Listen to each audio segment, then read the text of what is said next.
നമസ്കാരം. ഇന്ന് നമ്മൾ സംസാരിക്കുന്നത് കോടിക്കണക്കിന് ആളുകളുടെ ജീവിതത്തിൽ അത്ഭുതങ്ങൾ പ്രവർത്തിക്കുകയും അവരുടെ ജീവിതം പൂർണ്ണമായും മാറ്റിമറിക്കുകയും ചെയ്ത ഡോക്ടർ ജോസഫ് മർഫിയുടെ ഒരു പുസ്തകത്തെക്കുറിച്ചാണ്. അതെ, നമ്മൾ സംസാരിക്കുന്നത് the power of your subconscious mind, നിങ്ങളുടെ ഉപബോധ മനസ്സിന്റെ ശക്തി എന്ന മഹത്തായ കൃതിയെക്കുറിച്ചാണ്. ഈ പുസ്തകത്തെ നിങ്ങൾ നിസ്സാരമായി കാണരുത്. ഇത് ഉൾക്കൊള്ളാതിരിക്കാനുള്ള തെറ്റ് നിങ്ങൾ വരുത്തരുത്. ഉപബോധ മനസ്സിനെക്കുറിച്ച് ഇതുവരെ എഴുതപ്പെട്ടതിൽ വെച്ച് ഏറ്റവും മികച്ച പുസ്തകമാണിത്. ഡോക്ടർ ജോസഫ് മർഫി തന്റെ ജീവിതത്തിന്റെ ഭൂരിഭാഗം സമയവും കിഴക്കൻ രാജ്യങ്ങളിലെ മതങ്ങളെക്കുറിച്ച് പഠിക്കാൻ ചെലവഴിച്ചു. തന്റെ ഗവേഷണത്തിന്റെ ഭാഗമായി അദ്ദേഹം വർഷങ്ങളോളം ഇന്ത്യയിൽ താമസിച്ചിട്ടുണ്ട്. ലോകത്തിലെ എല്ലാ പ്രധാന മതങ്ങളെക്കുറിച്ചും പഠിച്ച ശേഷം അദ്ദേഹം ഒരു കാര്യത്തിൽ ഉറച്ചു വിശ്വസിച്ചു: ഈ പ്രപഞ്ചം മുഴുവൻ വ്യാപിച്ചു കിടക്കുന്ന ഒരു വലിയ ശക്തിയുണ്ട്. ആ ശക്തി നമ്മുടെ ഉള്ളിൽ തന്നെയുണ്ട്. ഈ ശക്തിക്ക് ഡോക്ടർ മർഫി നൽകിയ പേരാണ് the power of subconscious mind, അഥവാ ഉപബോധ മനസ്സിന്റെ ശക്തി. ഈ ശക്തിയെക്കുറിച്ച് നമ്മളിന്ന് വിശദമായി മനസ്സിലാക്കാൻ പോകുകയാണ്. നിങ്ങളുടെ ഉപബോധ മനസ്സിന്റെ ഈ മാന്ത്രിക ശക്തി ഉപയോഗിക്കാൻ നിങ്ങൾ പഠിക്കുമ്പോൾ നിങ്ങളുടെ ജീവിതത്തിൽ അത്ഭുതങ്ങൾ സംഭവിക്കാൻ തുടങ്ങും. നിങ്ങൾ ആഗ്രഹിക്കുന്നതെല്ലാം നേടും. നിങ്ങൾ ലക്ഷ്യമാക്കുന്ന ഓരോ മുകുളങ്ങളിലും എത്തിച്ചേരും. നിങ്ങൾ സങ്കൽപ്പിക്കാത്തത്ര പണം സമ്പാദിക്കാൻ നിങ്ങൾക്ക് കഴിയും. ഈ പുസ്തകത്തിൽ ആകെ 20 അധ്യായങ്ങളുണ്ട്. ഇത് നമ്മെ വിജയത്തിന്റെ പടികളിലേക്ക് എത്തിക്കും. ഈ വീഡിയോ മുഴുവനായി ശ്രദ്ധിച്ച് മനസ്സിലാക്കുകയും നിങ്ങളുടെ ജീവിതത്തിൽ നടപ്പിലാക്കുകയും ചെയ്താൽ നിങ്ങൾ വിജയിക്കുന്നതിൽ നിന്ന് ആർക്കും തടയാൻ കഴിയില്ലെന്ന് എനിക്ക് ഉറപ്പു നൽകാൻ കഴിയും. വിജയത്തിന്റെ എല്ലാ ഉയരങ്ങളിലും നിങ്ങൾക്ക് എത്തിച്ചേരാനാകും. നിങ്ങൾ സങ്കൽപ്പിക്കാത്തതെല്ലാം ജീവിതത്തിൽ നേടാൻ നിങ്ങൾ ആഗ്രഹിക്കുന്നുണ്ടെങ്കിൽ ഈ വീഡിയോ പൂർണ്ണമായി കാണുക. ഒരു കാര്യവും നഷ്ടപ്പെടുത്തരുത്. അപ്പോൾ നമുക്ക് 1-ാം അധ്യായം ആരംഭിക്കാം. അധ്യായം 1. നിങ്ങളുടെ ഉള്ളിൽ ഒളിപ്പിച്ച ഒരു വലിയ നിധി. കാന്തിക ശക്തിയുള്ള ഒരു ഇരുമ്പ് കഷണത്തിന് അതിന്റെ ഭാരത്തിന്റെ 12 ഇരട്ടി ഭാരം എളുപ്പത്തിൽ ഉയർത്താൻ കഴിയുമെന്ന് നിങ്ങൾക്കറിയാമോ? എന്നാൽ അതിൽ നിന്ന് കാന്തിക ശക്തി നീക്കം ചെയ്താൽ ഒരു വൈക്കോൽ കഷണം പോലും അതിനുയർത്താൻ കഴിയില്ല. അതുപോലെ ലോകത്ത് 2 തരം ആളുകളുണ്ട്. 1. കാന്തിക ശക്തിയുള്ളവർ. ഇവർ വിശ്വാസവും ദൃഢതയും നിറഞ്ഞവരാണ്.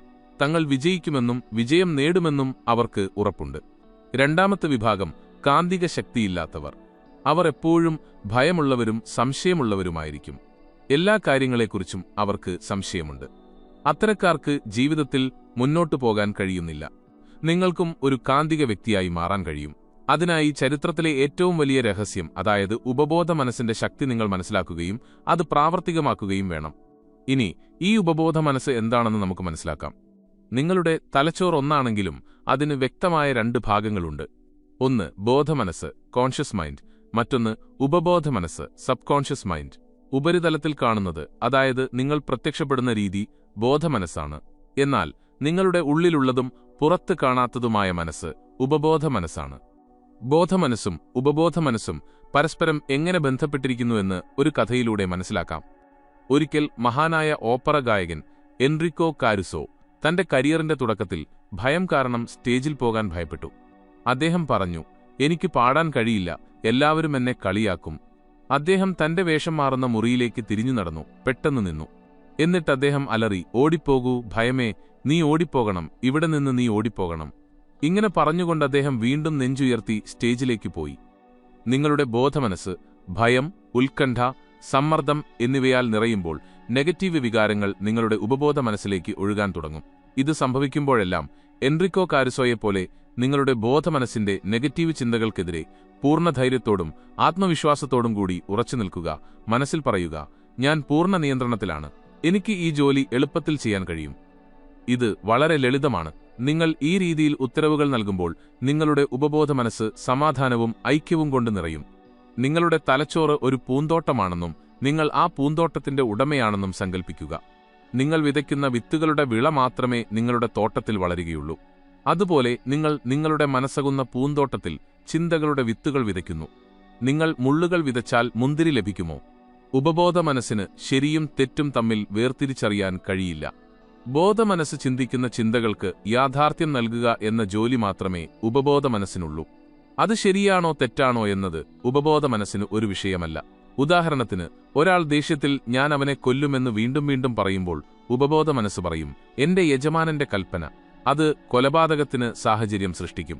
എന്നാൽ ഒരു വിദ്യാർത്ഥി ഞാൻ ഒന്നാമതെത്തും എന്ന് വീണ്ടും വീണ്ടും പറയുമ്പോൾ ഉപബോധ മനസ്സ് വീണ്ടും പറയും, എന്റെ ബോസിന്റെ കൽപ്പന. അത് കഠിനാധ്വാനം ചെയ്യാൻ പ്രേരിപ്പിച്ച് അവനെ ഒന്നാമതെത്തിക്കും. നിങ്ങളുടെ മനസ്സിൽ വരുന്ന ഓരോ ചിന്തയും പ്രധാനമാണ്. നിങ്ങൾക്ക് ശക്തിയും ഊർജവും നൽകുന്ന ചിന്തകൾക്ക് മാത്രം മനസ്സിൽ ഇടം നൽകുക. അധ്യായം 2. നിങ്ങളുടെ സ്വന്തം തലച്ചോറ് എങ്ങനെ പ്രവർത്തിക്കുന്നു? ബോധമനസ്സ് ഒരു കപ്പലിന്റെ ക്യാപ്റ്റനെ പോലെയാണ്. എഞ്ചിൻ റൂമിലിരിക്കുന്ന ജീവനക്കാർക്ക് ഉപബോധമനസ്സ് അദ്ദേഹം ഉത്തരവുകൾ മാത്രം നൽകുന്നു. യന്ത്രമുറിയിൽ ജോലി ചെയ്യുന്ന ജീവനക്കാർക്ക് എവിടേക്കാണ് പോകുന്നതെന്നോ ഏത് ദിശയിലേക്കാണ് പോകുന്നതെന്നോ അറിയില്ല. ക്യാപ്റ്റന്റെ ഉത്തരവുകൾ മാത്രം അവർ ചോദ്യം ചെയ്യാതെ പിന്തുടരുന്നു. അതുപോലെ നിങ്ങളുടെ ബോധമനസ്സ് നിങ്ങളുടെ കപ്പലിന്റെ ക്യാപ്റ്റനും ഉപബോധമനസ്സ് ആജ്ഞകളനുസരിക്കുന്ന ജീവനക്കാരുമാണ്. നിങ്ങളുടെ ബോധമനസ്സ് എന്തിൽ വിശ്വസിക്കുന്നുവോ അത് ശരിയാണെന്ന് കരുതുന്നുവോ നിങ്ങളുടെ ഉപബോധമനസ്സ് ഒരു ചോദ്യവും ചോദിക്കാതെ നിങ്ങളുടെ ആജ്ഞ സ്വീകരിക്കും. നിങ്ങൾ വീണ്ടും വീണ്ടും നെഗറ്റീവ് കാര്യങ്ങൾ പറയുമ്പോൾ, ഇത് വളരെ ബുദ്ധിമുട്ടാണ്, എനിക്കിത് ചെയ്യാൻ കഴിയില്ല, ഞാൻ മിടുക്കനോ ബുദ്ധിശാലിയോ അല്ല എന്നൊക്കെ പറയുമ്പോൾ നിങ്ങളുടെ ഉപബോധമനസ്സ് നിങ്ങളുടെ വാക്കുകൾ സ്വീകരിക്കുകയും അതേ സാഹചര്യങ്ങൾ സൃഷ്ടിക്കുകയും ചെയ്യുന്നു. എന്നാൽ നിങ്ങളിങ്ങനെ പറയുകയാണെങ്കിൽ, ഇത് വളരെ എളുപ്പമാണ്, ഞാൻ വളരെ മിടുക്കനും ബുദ്ധിശാലിയുമാണ്, ഞാൻ 100% ധനികനാകും, എനിക്ക് ഈ കാർ വാങ്ങാൻ കഴിയും, അപ്പോൾ നിങ്ങളുടെ ഉപബോധമനസ്സ് ഈ സത്യം സ്വീകരിക്കുകയും നിങ്ങൾ ആ കാര്യം നേടുന്നതിനുള്ള സാഹചര്യങ്ങൾ സൃഷ്ടിക്കുകയും ചെയ്യും.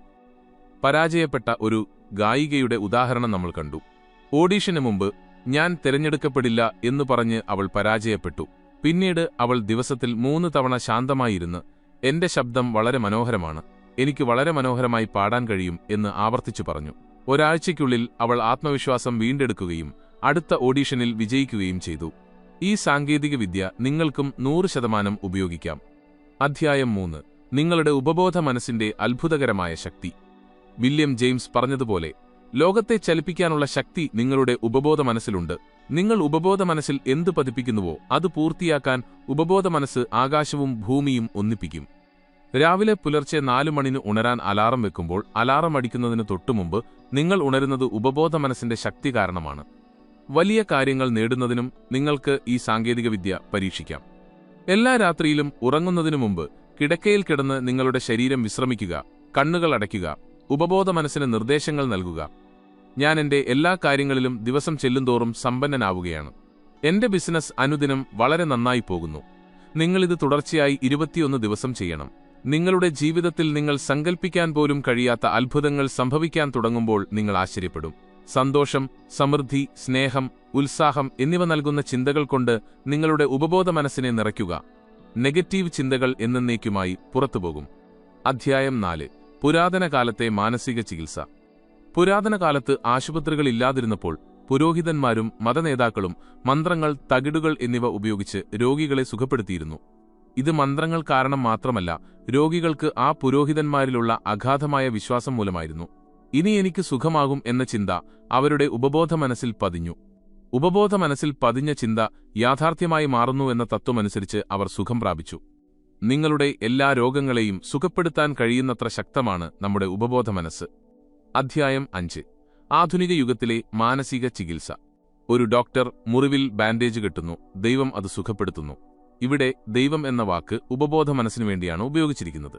രോഗശാന്തി ശക്തി ഒന്നുതന്നെയാണ്. അതിനെ പ്രകൃതി, ജീവിതം, ദൈവം, ക്രിയാത്മകമായ അറിവ് എന്നിങ്ങനെ പല പേരുകളിൽ വിളിക്കുന്നു. നാവ് തളർന്നുപോയ ഒരു രോഗിയെ ഡോക്ടർ ഒരു തെർമോമീറ്റർ വെച്ച് പുതിയ ഉപകരണം എന്ന് പറഞ്ഞ് സുഖപ്പെടുത്തിയത് വിശ്വാസം കാരണം മാത്രമാണ്.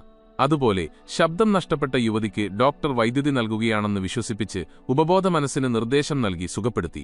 ഇതിനെയാണ് പ്ലാസിബോ ഇഫക്റ്റ് അഥവാ വിശ്വാസ സമ്പ്രദായം എന്നും വിളിക്കുന്നത്. 11 മാസത്തിനുള്ളിൽ നിങ്ങളുടെ ശരീരം പുതിയതായി മാറുന്നു. നിങ്ങളുടെ ശരീരത്തിലെ ദശലക്ഷക്കണക്കിന് കോശങ്ങൾ ഓരോ നിമിഷവും മാറിക്കൊണ്ടിരിക്കുന്നു. അതായത് ശാരീരിക കാഴ്ചപ്പാടിൽ നിങ്ങൾക്ക് 11 മാസം മാത്രമേ പ്രായമുള്ളൂ. കോപം, അസൂയ, വിദ്വേഷം എന്നിവയുടെ ചിന്തകൾ നിങ്ങളുടെ ശരീരത്തിലേക്ക് വീണ്ടും വരാൻ നിങ്ങൾ അനുവദിക്കുകയാണെങ്കിൽ നിങ്ങളെയല്ലാതെ മറ്റാരെയും കുറ്റപ്പെടുത്താനില്ല. ഇരുട്ടിനെ ഇല്ലാതാക്കാനുള്ള വഴി വെളിച്ചമാണെങ്കിൽ, അതുപോലെ നെഗറ്റീവ് ചിന്താഗതിയെ ഇല്ലാതാക്കാനുള്ള വഴി പോസിറ്റീവ് ചിന്തകളാണ്. അധ്യായം 6. നിങ്ങൾക്ക് ആവശ്യമുള്ള ഫലങ്ങൾ എങ്ങനെ നേടാം. നിങ്ങളുടെ ഉപബോധ മനസ്സിനെ ഉൾപ്പെടുത്താൻ ഏറ്റവും നല്ല സമയം നിങ്ങൾ ഉറങ്ങാൻ പോകുന്നതിന് തൊട്ടുമുമ്പും ഉണർന്നതിന് തൊട്ടുമുമ്പുമാണ്. കാരണം ഈ സമയത്താണ് അത് ഏറ്റവും ശക്തമായിരിക്കുന്നത്. ആരോഗ്യത്തിന്റെ തോന്നലിൽ നിന്നാണ് ആരോഗ്യം ജനിക്കുന്നത്.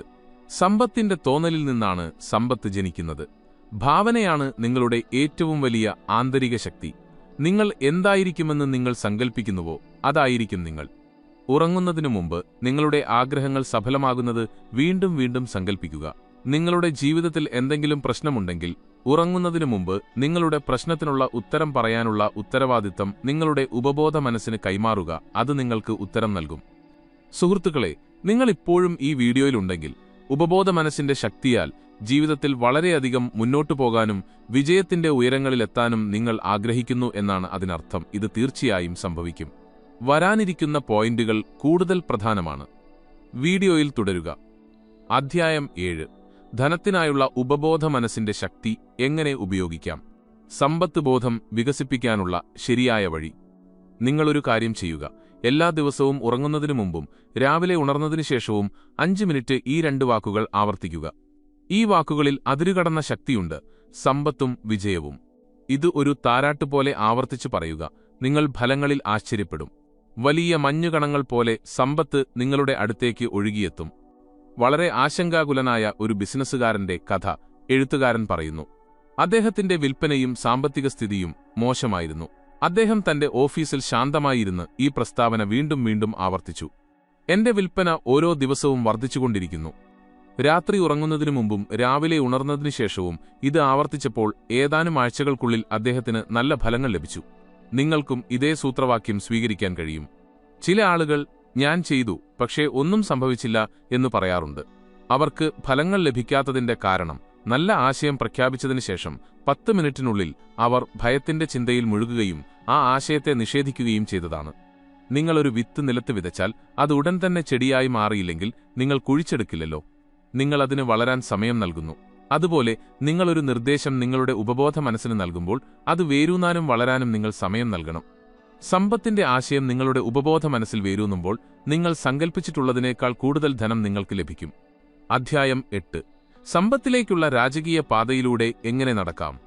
നിങ്ങളുടെ ജീവിതത്തിൽ സമ്പത്ത് വർദ്ധിപ്പിക്കാൻ നിങ്ങൾക്കുപയോഗിക്കാൻ കഴിയുന്ന ഒരു എളുപ്പ വിദ്യ ഇതാ. ഒരു ശാന്തമായ മുറിയിലേക്ക് പോയി സുഖപ്രദമായ കസേരയിലിരിക്കുക. ശരീരം അയവുള്ളതാക്കി ഈ പ്രസ്താവന ദിവസത്തിൽ പലതവണ ആവർത്തിക്കുക.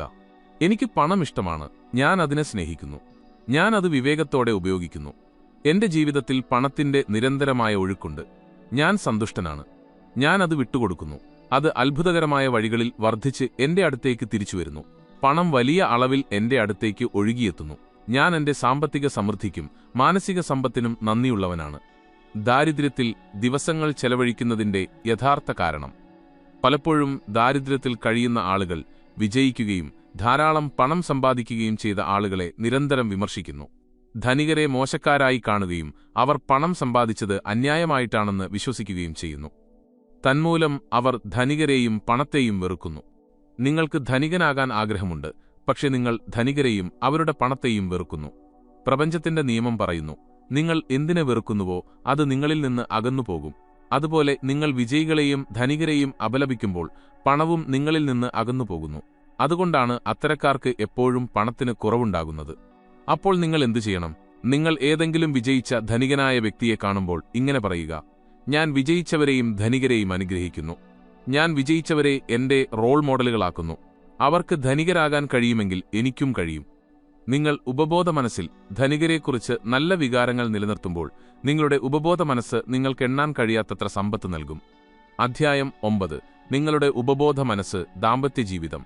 നിങ്ങളുടെ ഉപബോധ മനസ്സ് എങ്ങനെ പ്രവർത്തിക്കുന്നുവെന്ന് നിങ്ങൾക്കറിയാം. നിങ്ങൾ അതിൽ എന്ത് മതിപ്പ് നൽകുന്നുവോ അത് പുറം ലോകത്ത് യാഥാർത്ഥ്യമാക്കും.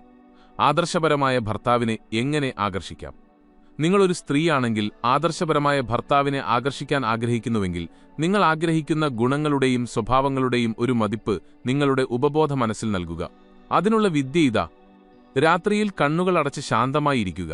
എന്നിട്ട് നിങ്ങളുടെ ഉപബോധ മനസ്സിനോട് ഇങ്ങനെ പറയുക: ഞാൻ സത്യസന്ധനും വിശ്വസ്തനും കൂറുള്ളവനും ശാന്തനും സന്തുഷ്ടനും സമൃദ്ധിയുള്ളവനുമായ ഒരു പുരുഷനെ ആകർഷിക്കുന്നു. എന്റെ സമാധാനവും സന്തോഷവും വർദ്ധിപ്പിക്കാൻ എനിക്ക് കഴിയുമെന്ന് എനിക്കറിയാം. അവൻ എന്റെ ആദർശങ്ങളെ സ്നേഹിക്കുന്നു. ഞാൻ അവന്റെ ആദർശങ്ങളെ സ്നേഹിക്കുന്നു. ഞങ്ങൾക്കിടയിൽ പരസ്പര സ്നേഹം, സ്വാതന്ത്ര്യം, ബഹുമാനം എന്നിവയുണ്ട്. ആദർശപരമായ ഭാര്യയെ എങ്ങനെ ആകർഷിക്കാം? നിങ്ങളുടെ ആദർശപരമായ ഭാര്യയെ ആകർഷിക്കാൻ ഇനിപ്പറയുന്ന പോസിറ്റീവ് പ്രഖ്യാപനം നടത്തുക: ഞാൻ എന്നോട് നന്നായി യോജിക്കുന്ന ഒരു സ്ത്രീയെ ആകർഷിക്കുന്നു. അവൾ ആത്മീയയും ഭക്തിയും കൂറും സത്യസന്ധതയുമുള്ളവളാണ്. സൗഹാർദ്ദപരവും ശാന്തയും സന്തുഷ്ടയുമാണ്. ഞങ്ങൾ പരസ്പരം ശക്തമായി ആകർഷിക്കപ്പെടുന്നു. ഈ സ്ത്രീക്ക് സ്നേഹം, വെളിച്ചം, സമാധാനം, സന്തോഷം എന്നിവ നൽകാൻ എനിക്ക് കഴിയുമെന്ന് എനിക്കറിയാം. ഞാനിപ്പോൾ ആദർശ ജീവിത പങ്കാളിയെ സ്വീകരിക്കുന്നു. നിങ്ങളുടെ ജീവിത പങ്കാളിയെ സന്തോഷവാനും ആരോഗ്യവാനും ശക്തനുമായി നിങ്ങൾ മാനസികമായി കണ്ടാൽ നിങ്ങളുടെ ദാമ്പത്യജീവിതം ഐക്യവും സമാധാനവും നിറഞ്ഞ സ്വർഗമായി മാറിയതായി നിങ്ങൾക്ക് അനുഭവപ്പെടും. അധ്യായം 10. മനസ്സുകൊണ്ട് എന്നേക്കും ചെറുപ്പമായിരിക്കാൻ എങ്ങനെ?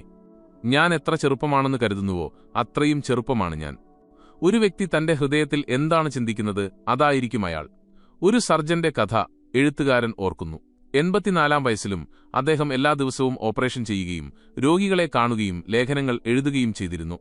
അദ്ദേഹത്തിന്റെ മനോഭാവം ഇങ്ങനെയായിരുന്നു: താൻ എത്രത്തോളം ഉപയോഗപ്രദമാണെന്ന് വിശ്വസിക്കുന്നുവോ അത്രത്തോളം ഉപയോഗപ്രദമാണ്. തന്റെ ആശയങ്ങൾ എത്രത്തോളം യുവത്വമുള്ളതാണോ അത്രയും യുവത്വമുള്ളവനാണ്. ചില ആളുകൾക്ക് 30 വയസ്സിൽ വാർദ്ധക്യം വരുന്നു, ചിലർക്ക് 80 വയസ്സിലും യുവത്വം നിലനിൽക്കുന്നു. തലച്ചോറാണ് ഏറ്റവും വലിയ നെയ്ത്തുകാരൻ, വാസ്തുശില്പി, ഡിസൈനർ. ജോർജ് ബെർണാഡ് ഷാ 90-ാം വയസ്സിലും മാർക്കസ് പെർസ്യൂസ് കാറ്റോ 80-ാം വയസ്സിൽ ഗ്രീക്ക് പഠിച്ചതും മൈക്കലാഞ്ചലോ 80-ാം വയസ്സിൽ തന്റെ ഏറ്റവും മികച്ച ക്യാൻവാസ് വരച്ചതുമെല്ലാം വലിയ സത്യങ്ങളാണ്. ഒരു വ്യക്തി തന്റെ ഹൃദയത്തിൽ എന്താണ് ചിന്തിക്കുന്നത് അതായിരിക്കും അയാൾ. നിങ്ങൾ ജീവിതത്തിലുള്ള താൽപ്പര്യം നഷ്ടപ്പെടുകയും സ്വപ്നം കാണുന്നത് നിർത്തുകയും ചെയ്യുമ്പോൾ നിങ്ങൾക്ക് വാർദ്ധക്യം വരുന്നു. സുഹൃത്തുക്കളെ, എന്നേക്കും ചെറുപ്പമായിരിക്കാനുള്ള ഒരേയൊരു വഴിയുണ്ട്. അതെ, സ്വപ്നം കണ്ടുകൊണ്ടേയിരിക്കുക. കാരണം സ്വപ്നങ്ങൾ യാഥാർത്ഥ്യമാകും. അവസാനം, ഈ പുസ്തകത്തിന്റെ മുഴുവൻ സാരവും ഞാൻ ഒറ്റ വരിയിൽ നിങ്ങൾക്ക് നൽകുന്നു. ആ വരി ഇതാണ്: ഒരു വ്യക്തി തന്റെ ഉപബോധ മനസ്സിൽ എന്തു ചിന്തിക്കുന്നുവോ അതാണ് അയാൾ ജീവിതത്തിലായിത്തീരുന്നത്. സുഹൃത്തുക്കളെ, ഈ പുസ്തകം അത്രയധികം നല്ലതാണ്. ഇത് ഒരിക്കൽ മാത്രം വായിക്കുന്നതുകൊണ്ട് കാര്യമില്ല. ഈ പുസ്തകത്തിലെ ഉള്ളടക്കം നമ്മുടെ ഹൃദയത്തിലും മനസ്സിലും ആഴത്തിലെത്താനും ഉപബോധ മനസ്സിന്റെ ശക്തിയുടെ പരമാവധി പ്രയോജനം നേടാനും നമ്മുടെ ജീവിതത്തെ ഒരു പുതിയ തലത്തിലേക്ക് മാറ്റാനും ഇത് വീണ്ടും വീണ്ടും വായിക്കണം. അപ്പോൾ ശരി സുഹൃത്തുക്കളെ, ഞങ്ങൾ വീണ്ടും ഒരു മികച്ച വീഡിയോയുമായി നിങ്ങളെ കാണാം. അതുവരെ നിങ്ങളുടെ കാര്യങ്ങൾ ശ്രദ്ധിക്കുക, ചിരിച്ചുകൊണ്ടേയിരിക്കുക. സുഹൃത്തുക്കളെ, നിങ്ങൾക്ക് ഈ വീഡിയോ ഇഷ്ടമായെന്ന് ഞാൻ പ്രതീക്ഷിക്കുന്നു. ഈ വീഡിയോ എങ്ങനെയുണ്ടായിരുന്നു എന്ന് കമന്റ് വിഭാഗത്തിൽ പറയുക. നിങ്ങൾക്കിഷ്ടമായെങ്കിൽ ലൈക്ക് ചെയ്യുക.